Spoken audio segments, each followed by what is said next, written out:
Greetings, Benjamin J. from BENZTRAINZ with another in the series.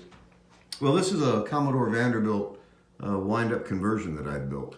And as you see, it has a 490 motor in it.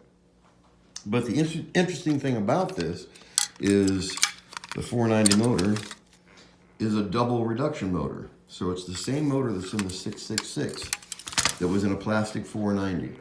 And you see them occasionally on eBay. Plastic 490 with a double reduction motor in it. So whenever I see them, I buy them just to do this, which is to transplant the motor into a nicer engine. In this case, a Commodore Vanderbilt wind-up, and this thing was just beat to death. I picked this up for $5, $6, something like that. And then just put that new motor in it. The interesting thing about it, though, is that this little engine, this little Commodore Vanderbilt, will pull almost anything a 666 will pull. So in this case, I've got, I think it's 18 Lionel cars on this consist with that 490 double reduction motor in a converted Commodore Vanderbilt.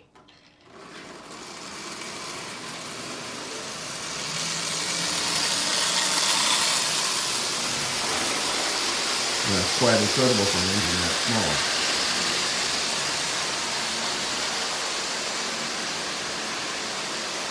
But it pulls this with absolutely no problem at all.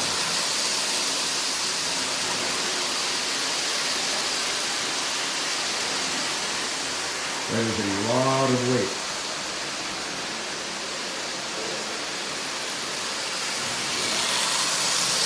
But like I said, these 490s, you occasionally find them. They have full-size motors, and several of them have double reduction motors with the 490 side rod. And just not sure. I must assume that toward the end of a production run or something, whatever they had left over is what they used. So in this case, a 490 with a double reduction motor. The motor's been transplanted into a repainted Commodore Vanderbilt wind-up conversion. Like I said, I picked this thing up really cheap. It was just absolute trash. So I filled in the slot and the hole in the side with epoxy putty, and then painted it with this metallic, I'm not sure exactly what it was called. Anyway, a metallic black finish. And I chose this because it really hides all the blemishes. I mean, this thing was beat to death. It was in really terrible, terrible condition. And it actually looks quite good. And just wanted to do a video on these motors, these 490 motors. Like I said, look at the 490s. Most of them have the micro motor.